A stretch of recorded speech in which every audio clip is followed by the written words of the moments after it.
Welcome to the Strategy with Jason podcast. Tune in for everything you need to know to stay in the know regarding the automotive industry. Here's your host, Jason Harris. Hey, what's going on, Podcast Nation? Thanks for taking the time to come join us on another episode of Strategy with Jason, where we get to talk about anything and everything I want to talk about when it comes to strategy. Welcome to the show. If you don't like it, turn it off. No, I'm just kidding. Don't turn it off. Don't do it. Don't do it. No, but actually, hey, if you guys have listened to Strategy with Jason before and you do love the comments, one thing that we don't say too often on this show is we really, really do appreciate you guys sharing this content, engaging in the content. And, the biggest way that you can always throw a big high five back at us is leaving a review. And we've had some amazing reviews on this podcast. So I thank everybody for taking the time to do that. Today, I have Jeff Tessier with me. What's up, Jeff? How you doing, bro? Good, buddy. You? Good. And then I have the one, the only, the button pusher himself, the Austin. What's up, Austin? Hello. Here to push some buttons. Gonna push some buttons. You know what? I think it's funny. If people knew how much of my day was controlled by other people, I think they'd be surprised. Do you know what I mean? Now, there's a strategy behind that, right? Like, I think when you're a business owner, I'm totally going off topic here. Whatever, guys know this. I find rabbit holes. As a business owner, though, and then the reason this came up is because I was actually talking to another business owner earlier this morning about a very similar concept here, right? Is they're time blocking, but also there are times that you need to give yourself to the company, or you need to give yourself to the department, right? So that the department or that company has full access to you for a portion of time, so they can get what they need from you, and you can continue to move beyond your day. But that's, anyways, what's the strategy today? I'm just going straight into it. You said strategy. I'm like, huh? I got one for you. I mean, that's the strategy of your time and effort. So it's on topic. It is. I've been talking about time blocking this week more than I think I've had in a longest time. But hey, Elon Musk time blocks. So like, smart people do it. Should do it. So, I want to talk a little bit about the strategy of Smokes Poutine. I don't know if you're familiar, Jason, with this brand, and his sort of philosophy. You know how familiar I am with them? Mm-hmm. You did a podcast with them, right? Did a podcast with them. Yeah. Ryan is one of the coolest guys out there. Just actually, let me just say he's a cool human being. And Smokes Poutinery. So, okay. Actually, for everybody out there watching and listening to the show right now, Jeff, would you mind educating our audience on what a poutine is, and if I'm even saying it correctly? Poutine. Poutine? It is a slice of heaven mixed with French fries, golden yellow, crispy. Of course. The cheese curds with a nice gravy over top. That is a traditional poutine. Poutine. However, I've been wrong for years. Smokes has re-established and reinvented the entire poutine.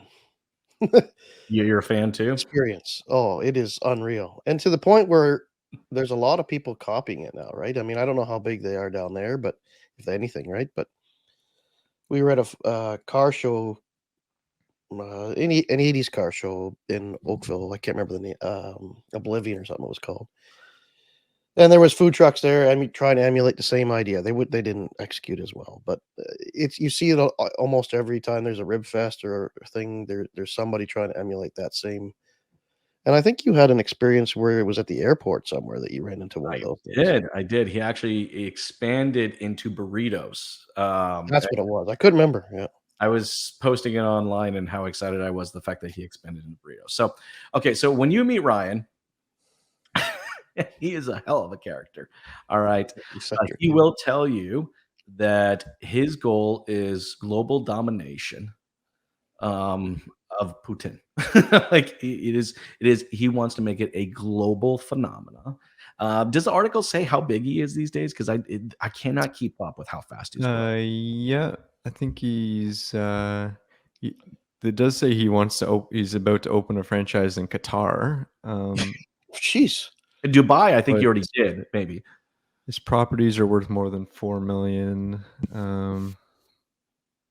Does it say how many locations yet? I know, regardless, he's going global. He's trying to touch every country out there. He wants to share his passion. He has two passions.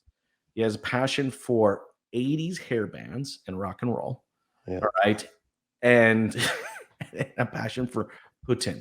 Did I say it right? Am I saying it wrong again? Close enough. Putin. All right, whatever. Poutine is good. French gravy and cheese. He's got a French. But it's not just, I mean, it's just so many different ways you can cook it, right? Well, see, that's the thing. So what he does is he wanted to take this really kind of like, rock star over the top. When we think of like rock stars, right? And you think of like Motley Crue, okay? Like Motley Crue. If you guys ever watching a documentary on Motley Crue, you'll understand what I'm saying. Motley Crue, they were insane. They were so over the top. I mean, these guys would just anything they did, they had to do it extreme and completely over the top, right? All the way down to their shows, to the after parties, to the music, to just everything had to be over. So this real kind of loud, fun, energetic, over the top, all right, experience. He wanted to mold that into French fries, gravy, and cheese.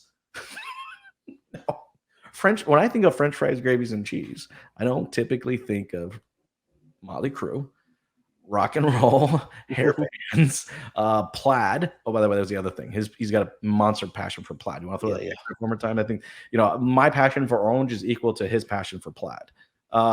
Everything he has and owns and wears is plaid. Hell, I think his vehicle was even wrapped in plaid, if I remember correctly. Oh, really? Oh yes, oh yes. So it's like plaid, rock and roll, and poutine. That's his thing, man. But I think what's super interesting about is there's a few things. There's a lot of different ways that you can look at what he's doing from a marketing perspective. You can look at what he's doing as far as building a brand. You also can just look at what he's doing in the sense from an entrepreneur. And what he's done here is he's taken his love and his passion and he's molded it all together into this beautiful ball that people also want to be a part of. So there's a lot of things we can break down with Ryan. Is there anything in particular, Austin, that you wanted to go down? Do you want to go down more like the path of branding, more of the path of just the development of the product? Like, yeah, well, one thing that stood out to me is there's one part of this article where he says he's hiring people. He doesn't hire people for experience. He hires people for passion, for the brand, or for poutine, or entertainment. I want one now. I'll tell you this. Okay. I have recently changed my service department. Okay. Maybe a lot of you guys know, because I probably talk about it on a regular basis. I have a piece of shit Nissan Armada. All right. And, on a very regular occasion, all right, I am putting a good $500 to $1,000 worth of work into my Nissan Armada. So the most recent version of this, now I'm so glad my wife doesn't watch any or listen to any of these podcasts, but we were remodeling the house. We are remodeling the house, and contractor was busy, and she offered to go pick up tile for the bathrooms, right? Well, I don't know if you guys have ever picked up tile or you picked up just a single box of tile, but these tiny boxes of tiles are incredibly heavy. All right. And when you end up putting about 300 of these boxes or a couple hundred of these boxes into the back of an Armada with air suspension, it doesn't work too well. It's not a truck. And sure enough, we have either popped a airbag or blown the compressor. Now, I switched service departments recently. Let me explain why I switched service departments recently. Okay. The one I went to, there was no flavor. There was nothing, right? It was literally like going through a cafeteria checkout line, right? Like bring my car in, very little communication to me. In fact, actually, sometimes I didn't even know what they were actually even doing to the damn car until I showed up and ended up paying for it. Right? No, but I'm serious. I'm serious. Just kind of like this, like conveyor belt approach of servicing my vehicle. Right? Switched to another service department, and the over communication was amazing. But the communication was like, okay, here's what the problem is. Here's what's broke. Here's what has to be replaced, and here's what could be replaced. What? Are you what? Huh? That's interesting. Exactly. I'm like, wait, you're going to give me 2 quotes here of what has to be done so that it fundamentally does work, or what should be done to ensure that there's no future problems down the road. Whoa. And immediately I saw like that's a wildly different experience. Right? So, okay, so now I'm going back to this airbag issue. So literally the back end of my Armada is just sitting on, like, there's nothing. There's no airbag. It's not holding it up, right? So I go to the service department, the new one that I've been going to, right? And the guy goes, look, I'm pretty damn confident it's the compressor. I said, okay. Well, I said, how much is this? I said, well, here's the thing. It takes about 7 minutes to replace the compressor. Oh, okay. So if I do it, I got to charge you this. But let me show you the 4 bolts you need to take off, and you can put it yourself. And he got underneath the car. It literally sits behind the rear tire, which, by the way, I think is a stupid effing place to put it. Yeah, it's not smart. It is not a good place to do it, where all the water and everything. Anyways, I digress. But thanks, Nissan.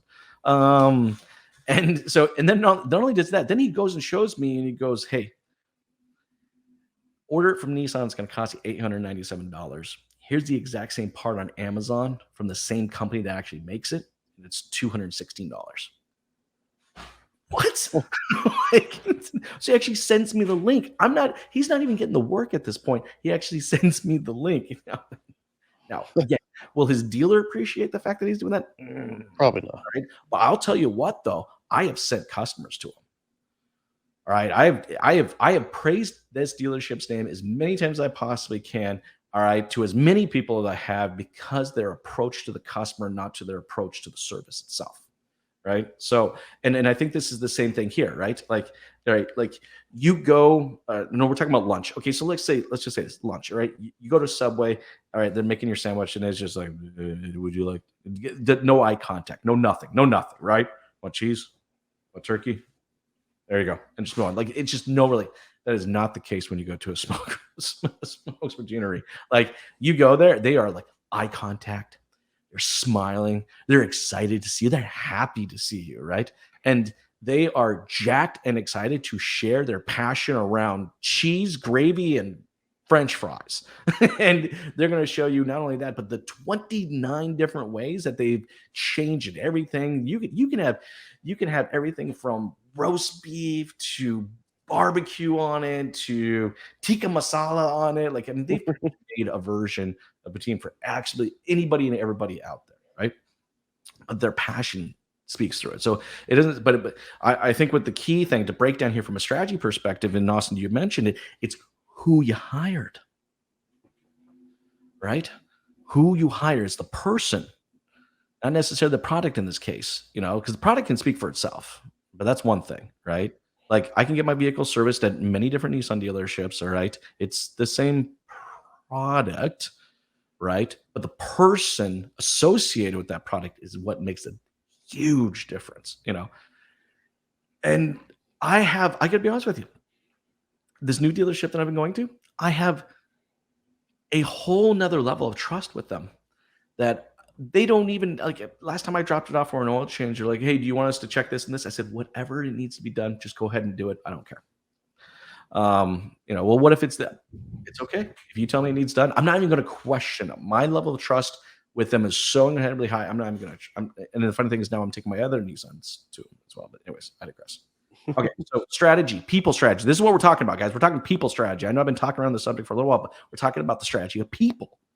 All right. You can have one of the most amazing products or services in the world, but you got shitty people. There goes your experience right there.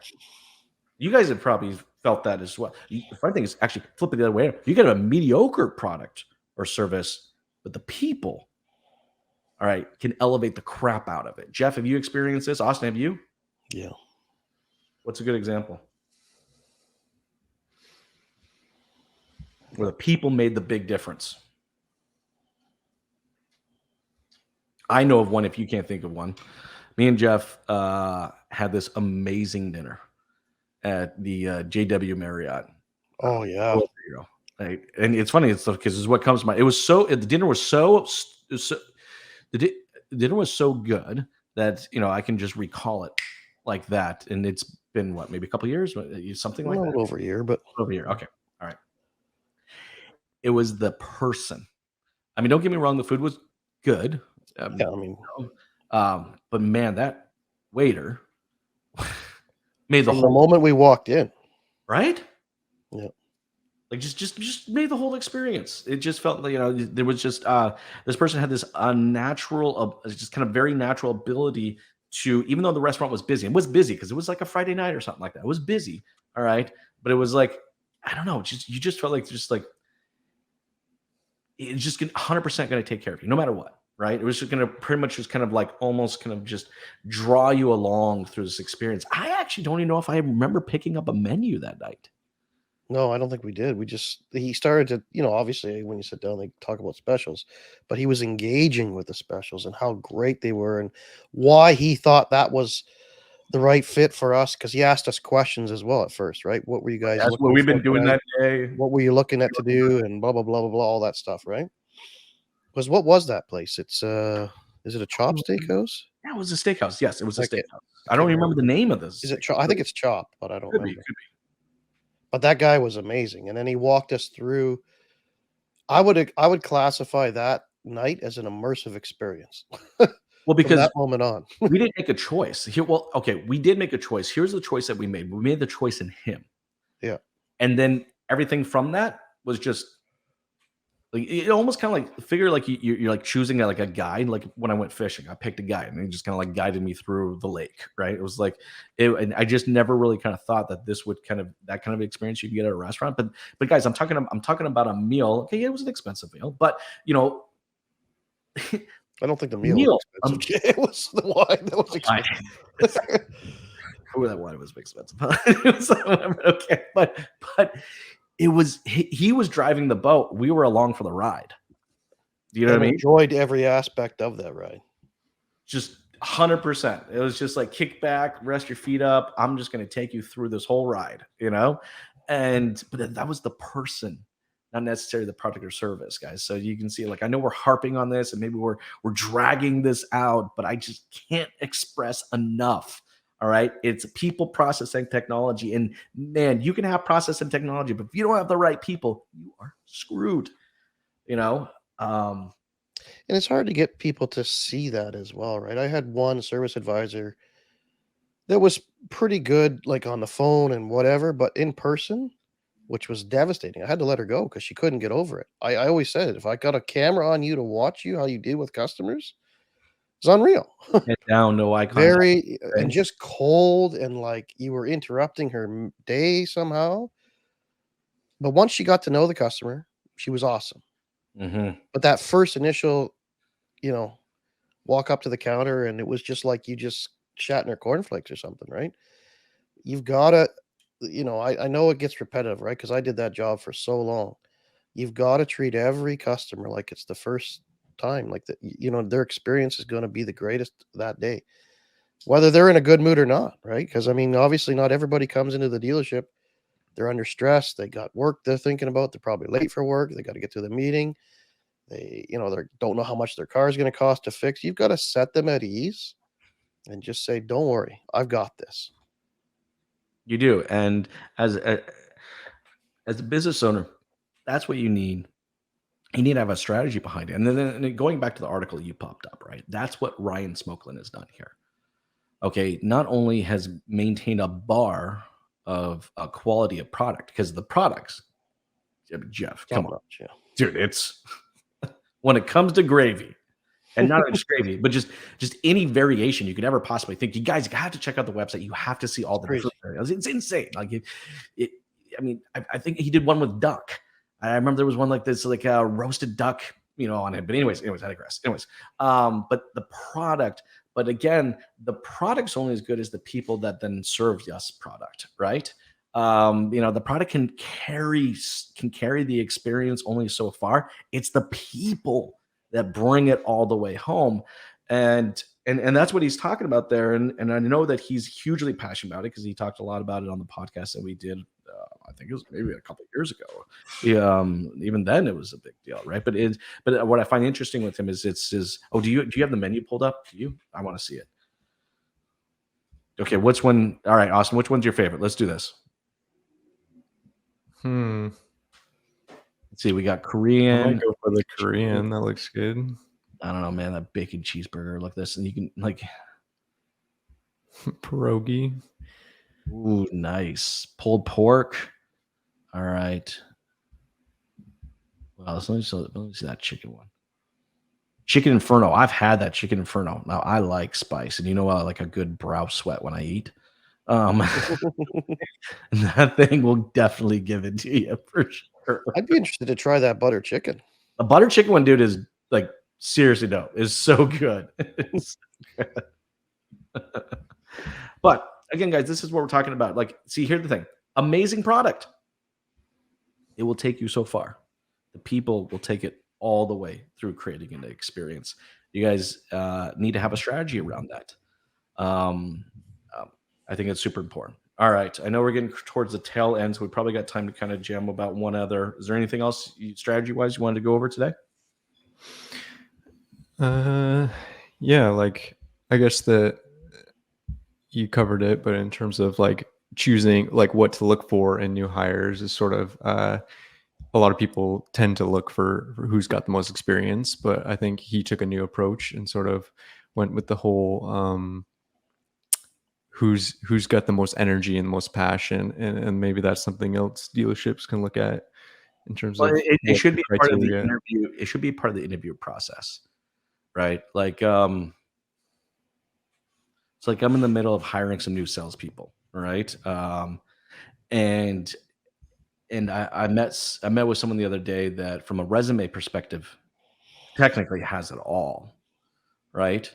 But within about 2.5 minutes of speaking to this person, realize there's absolutely just no passion, no energy, like just, but has the acclimates and the education and the quote unquote network to be a huge potential salesperson.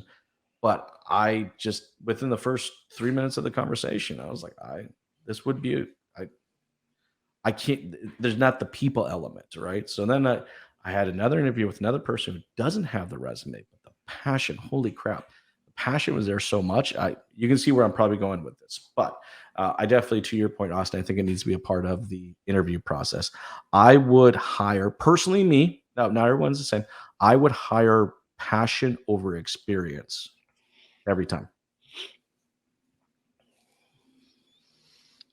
Jeff, what do you think? Absolutely. That's going to create your experience for the customer, right? I think you can teach the day-to-day nuances or steps, processes that are going to be required, like organization skills or whatever the case may be, or understanding the maintenance schedule, or why you need to do a brake service or an alignment or whatever. That's easy. And worst case scenario, we've got all these tools today anyway. We can take a picture to walk on to the shop. It's understanding how to deal with the customer, number one, how to interact and engage with the customer so that they get to the point where you were with your dealership. You start to trust them, right? Mm-hmm. When I was in the service department as a service advisor, I mean, I never really wanted to get into that role years ago because they looked all stressed out. But I was very good at remembering customers. I could pick up a conversation with whoever from like they were in 4 months ago. Oh, how's Timmy doing in his hockey? I know it's coming up to hockey season right now. I know you were saying he's doing some power skating through the summer, whatever. How is he working out? Engaging with the customer in a certain level to make them feel comfortable. Walking them through this. And I used to have, like you were saying with your example there was a Honda store that I worked at, and the guys were like, how the heck did you sell all that stuff? I was gone for 2 years, and it was a Reynolds system, right? I think it was like A, B, C, D, all the way through the alphabet. And they said there was multiple ROs where customers came in for service where it was into double letters Yep. for job lines. And they were like, you were just raping and pillaging customers. I said, no. I would walk through everything that the car needed today, what was coming due, explain the value, and then I would talk about the price. And much like you said earlier, I did assume the sale, right? We can get this done by, because to me, the customer was concerned about what is my car going to need today? How much is it going to cost me? And when am I going to get this thing back? Because I got to do whatever I got to do. Exactly. So I dispelled all those things. They weren't going to listen if I told them the brakes were going to cost $1,000 and this is going to cost $900 and this is. I got all the things out that I needed to say, and walked them through it, and made them feel comfortable. And I can get this if we know in the next 20 minutes or whatever. I can get this done for you today, or I can find an alternative arrangement for transportation for you because I know you got to pick up Timmy at 4:00. There's no way I'm going to get all this work done, and I want to, And if you want, you can hold this stuff up because you could tell if the customer was in a position of budget constraints, right? Of course. And 9 times out of 10, or maybe even more than 9 times out of 10, they would do everything I asked. And there was a trust factor too, right? The next time they came in, whatever it needs, Jeff. And I would never take advantage of that. That's the other thing, right? Well, that comes down to that people portion, right? So you got the right people, they're not going to take advantage of that trust. They built it and they want to maintain it. Look, guys, I know we're getting towards the tail end of our time today, and I think just to kind of recap, I didn't know this was the strategy we were going in today, but I love the fact that this is the strategy that we decided, to discuss. If you guys get a chance, definitely check out Ryan Smokeland online. He's also very active on social, so you can pretty much find him on any social account out there. Check out Smokes, man.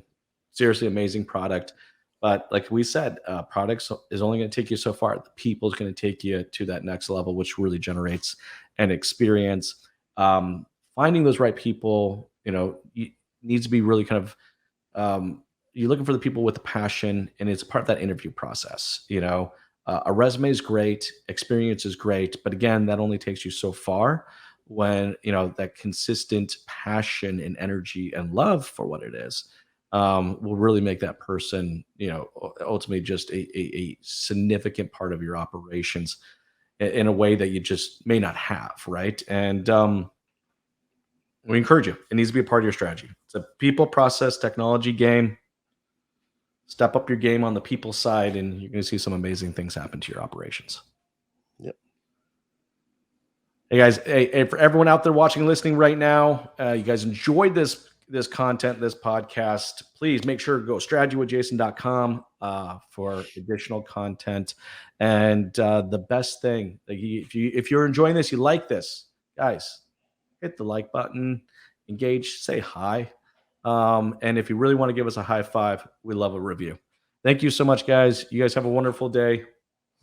Take care, everyone. See ya. Thanks for tuning in to the Strategy with Jason podcast with your host, Jason Harris. Don't want to miss new content? Be sure to check out the full podcast library at strategywithjason.com to stay in the know. Remember to like, comment, and subscribe. Happy podcasting.